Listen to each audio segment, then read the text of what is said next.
My mother didn't knock. She never knocked. That was the thing I had accepted so long ago it barely registered anymore.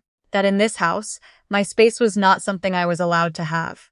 Not my room, not my thoughts, and certainly not the kitchen table where I was sitting that Tuesday morning with a mug of tea going cold between my palms. She came in the way she always did, with the kind of purpose that meant she had already decided the conversation was over before it started. She pulled out the chair across from me and sat down slowly, deliberately, like she was settling into a boardroom. She folded her hands. She looked at me. "Your brother needs this room," she said. "He and Tanya are separating. He's going to need the basement suite, and you're going to need to find somewhere else." I looked at her. The fridge hummed. Outside, a car was backing out of a driveway. "This is my home," I said. She smiled, but not warmly. It was the smile she used when she thought I was being naive. "You've been living here for 6 years, Melissa. You're 33 years old. It's time." She didn't say the word that came next. She didn't have to. I had heard it in 100 different ways over 100 different dinners. The sighs when I mentioned my work schedule, the comments about my car, the way she described me to her friends as still figuring things out. She had never once used the word leech out loud, but I had felt it every single time I walked through that front door. "I'll give you 2 weeks," she said, standing up, and walked back out of the kitchen without asking a single question about where I might go. My father was in the living room. I passed him on the way to my room. He looked up from his crossword and gave me an expression that I had learned to read years ago. It meant, "I heard." It means, "I'm sorry." It means, "I won't say anything." I sat on the edge of my bed. I did not cry. I had learned a long time ago that crying in that house felt like giving something away. What my mother did not know, what she had never once thought to ask about, was that the house she had just evicted me from was mine. Not in the emotional sense. Not in the "I've contributed so much" sense. In the legal, documented, registered with the province of Ontario sense. My name was on the deed. Had been for 2 years. My mother had no idea. Let me tell you how that happened, because it didn't come from nowhere, and the story doesn't make sense without the part that came before it. I grew up as the second child and the first daughter in a family where those two things combined into a kind of permanent invisibility. My brother Derek was 4 years older than me, and from the time I was old enough to understand how households worked, I understood that Derek's needs were the organizing principle of ours. His hockey registration came before my dance classes. His university fund was contributed to steadily. Mine was mentioned once and then quietly forgotten. When he got his first car at 18, my parents co-signed the loan without discussion. When I got my G2 at 17, my mother told me I should look into saving up. I'm not telling you this to make Derek sound like a villain. He wasn't. He was just a person who had been handed things his whole life and consequently didn't notice that handing operated as a policy rather than a coincidence. He was not cruel. He was simply unaware, which is its own kind of cruelty when it goes on long enough. I put myself through a business degree at the University of Guelph. 2 jobs, 1 bursary, and a student line of credit. I spent 3 years after graduation, paying down with the discipline of someone who had decided that financial precarity was not a personality trait she was willing to carry forever. I got a job at a mid-sized property management firm in Toronto. I was good at it. I got promoted twice in 4 years. I moved back home temporarily. That word, temporarily, doing so much work when my lease ended and the Toronto rental market made any reasonable alternative feel like a punishment. Temporary turned into a year. Then 2. Then 5. I was paying rent to my parents, not a lot, but consistently. I was covering the cable bill and the internet. I bought most of the groceries. I hired someone to fix the roof when my father's back made the ladder impossible and my mother said they'd get to it. They did not get to it. I got to it. I always got to it. None of this was tracked in whatever ledger my mother used to assess the value of the people around her.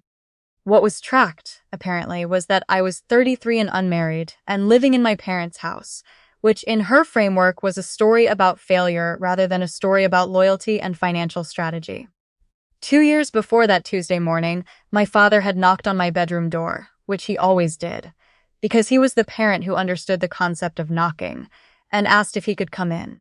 He sat on the end of my bed the way he used to when I was 16 and had a bad day at school, and he told me the truth about the house. He had taken out a second mortgage 7 years earlier. He had not told my mother the full extent of it. The original reason was Derek's first business, a franchise opportunity that my father had believed in, and that had not worked out. The mortgage had been manageable until my father's pension was clawed back, due to a miscalculation that took 2 years to resolve. And by the time it was sorted out, the arrears had grown into something that couldn't be quietly absorbed. He was 4 months from the bank beginning foreclosure proceedings. He looked at his hands when he told me this. He looked like a man who had been carrying something for years and had finally put it down and wasn't sure if the relief or the shame was going to arrive first. "I don't want your mother to know how bad it got," he said. "She'd never forgive me." I understood what he was asking. I also understood that I was being asked, again, to be the person who fixed things without being acknowledged for fixing them. I understood all of that clearly, and I did it anyway, because the house was the house I grew up in, and I did not want my parents to lose it, even if only one of them had ever made me feel welcome in it. I worked with my father's bank directly. I negotiated the arrears, had the second mortgage restructured, and paid the remaining balance using savings I had accumulated over 6 years of very deliberate living. No car payments, no vacations I couldn't afford, a TFSA I had maxed out every year since I was 26. The total came to just over $61,000. It was almost everything I had in liquid assets. It hurt, I did it. In exchange, my father transferred the title. His name came off the deed. Mine went on. We used a real estate lawyer in Guelph, not someone my mother knew, and the transaction was clean, legal, and registered with the land registry office. My mother had never asked to see the deed in the 22 years she had lived in that house, because she had always assumed it was hers, in the way people assume things that have never been challenged. That assumption was about to meet something it couldn't talk its way past. I want to be honest about what happened the night my mother told me to leave, because I think it's important. I didn't confront her. I didn't say anything about the deed. I went to my room, I packed a bag with 3 days of clothes, and I drove to my friend Justine's place in Kitchener, where I slept on her pull-out couch and ate her leftover Thai food and did not explain the full situation, because I wasn't ready to say it out loud yet. Justine knew enough. She had known my family long enough to not push. The reason I left without saying anything is not what you might think. It wasn't fear. It wasn't defeat. It was something closer to the feeling you get when you've been holding your breath for a very long time, and you suddenly realize you're allowed to exhale. I wanted one night, where I didn't have to manage anyone's emotions about the fact that I existed in a way that was inconvenient for them. I got that night. And then my father called. He called at 6 in the morning, then again at 6:04, then 6:09. Then twice more before I finally picked up at 6:17, sitting up on Justine's couch with a blanket around my shoulders, and the specific alertness of someone who knows, before they answer, that the conversation is going to require their full attention. "She found the insurance folder," he said. He meant the filing cabinet in the den, the one that held every document the household had ever needed. We had organized it together, my father and I, after the mortgage situation. The deed was in there because that was where it belonged. It had been there for 2 years. My mother had simply never opened that drawer before. "Melissa." His voice was doing something I had never heard it do before, a kind of shaking that wasn't grief and wasn't anger, but was somewhere in the territory of a man watching two truths collide in real time. "She says your name is on everything. She says it has to be a mistake." I sat with that for a moment. I thought about the word mistake. I thought about all the things that had happened in that house, that my mother had never called a mistake.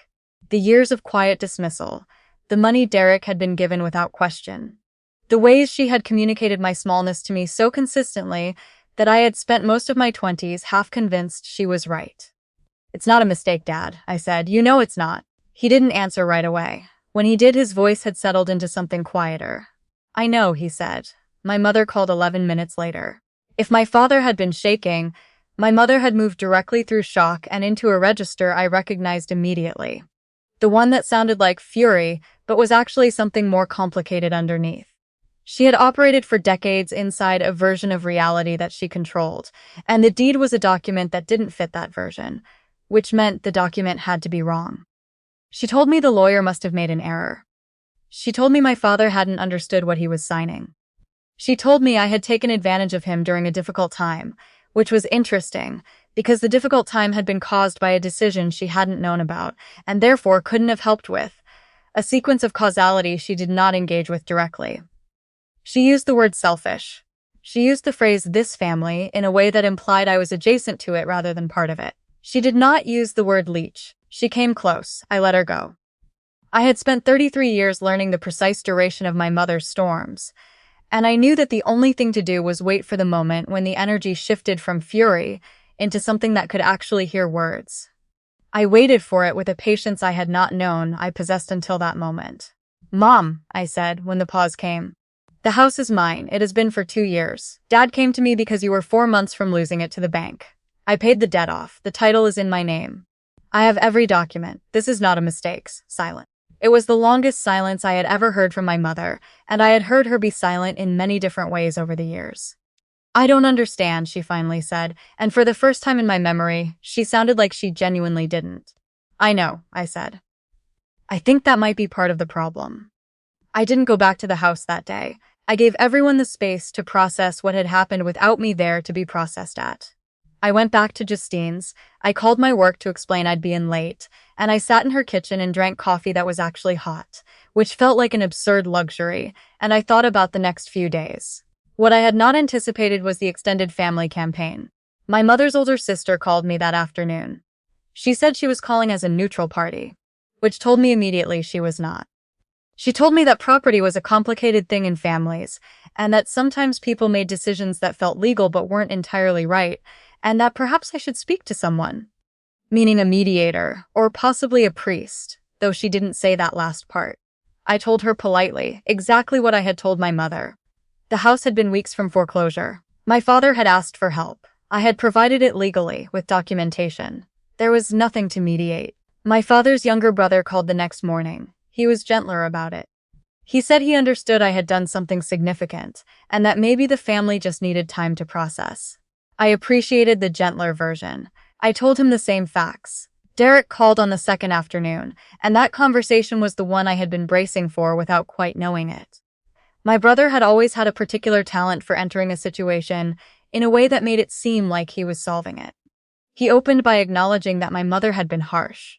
He said the Leech comment, he used that word, said she'd used it after she hung up with me, which was news to me, was unfair, and he was sorry she'd said it. He sounded genuine. He might even have been genuine. With Derek, those two things had never been mutually exclusive. Then he pivoted. He talked about Tanya, about the separation, about how disruptive it had been for the kids. He talked about the school district, about stability, about how much it would mean to have the kids near their grandparents. He talked about what it would look like if he and I worked together on this, found a solution that worked for everyone. His voice had that easy warmth it always had, the kind that had opened doors for him his whole life, because people liked him before they'd had time to assess whether they should. I waited until he had finished. "Derek," I said, "you're asking me to move out of my own house so you can move in. I need you to actually hear what you just said." There was a pause. I could hear him recalibrating. "I'm not asking you to move out permanently," he said. "I'm asking if we can find an arrangement."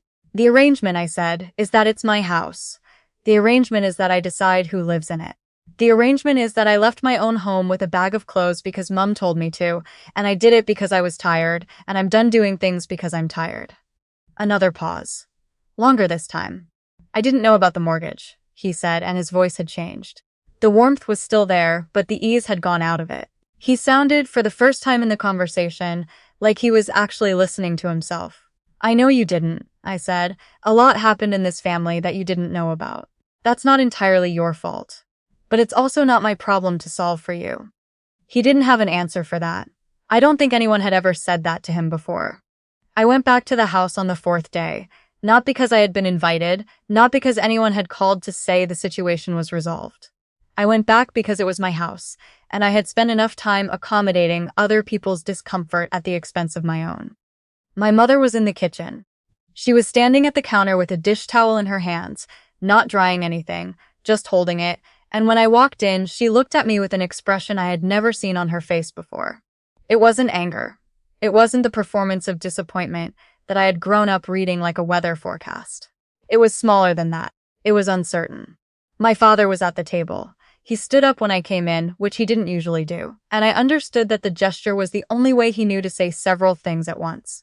I didn't let the silence run too long. I was not there to perform anything. Not forgiveness, not coldness, not the satisfaction that everyone seemed to be waiting to see from me. "I'm not asking either of you to leave," I said. "I want to be clear about that. This was the house I grew up in. I don't want you to lose it. That's the whole reason we're in this situation." My mother made a sound that wasn't a word. Her hands tightened on the dish towel. "What I am asking," I said, "is that we're honest about what happened here. About what I did, about what it cost. Not repayment, I'm not asking for that. I'm asking for it to be said out loud. My mother looked at the counter, my father looked at me. Derek will need to find his own place, I said. I'm sorry about his situation, but the decision of who lives in this house is mine to make, and I'm making it. There was a long pause. The refrigerator hummed. It occurred to me that I had made major decisions in my life to the sound of that refrigerator. My mother sat down. It happened slowly, the way it does when someone is not deciding to sit so much as no longer able to stand. She put the dish towel on the table. She looked at her hands. I didn't know how bad the mortgage had gotten, she said, quietly. To no one in particular. I know, I said. I didn't know he'd asked you. I know that too. She was quiet for another moment. Then she said, without looking up, You should have told me. I thought about that. I thought about all the things I could have said in response, about the years I had contributed to the household without acknowledgement, about the word leech, about the way she had announced my eviction with her hands folded on the table like a business proposal. I thought about all of it. I decided to let most of it go, not because it didn't matter, but because I had already said the things that needed to be said, and adding more wouldn't change anything. It would only be noise. Maybe, I said. Or maybe you could have asked. She looked up then. For a moment I saw something cross her face that I didn't have a word for. Not guilt exactly. Not shame exactly. Something that looked like a person recognizing a pattern they had been inside. For so long they hadn't known it was a pattern. She didn't speak for a long time. When she did, her voice was different from any version of it I could remember. Not warm exactly. Not apologetic in the way people are apologetic when they want something. Just present. I'm sorry, she said, for what I called you. My father exhaled. I nodded. It was enough for that day. It was not everything, and I was not pretending it was, but it was a thing that had never happened before, and I was not going to diminish it by immediately asking for more.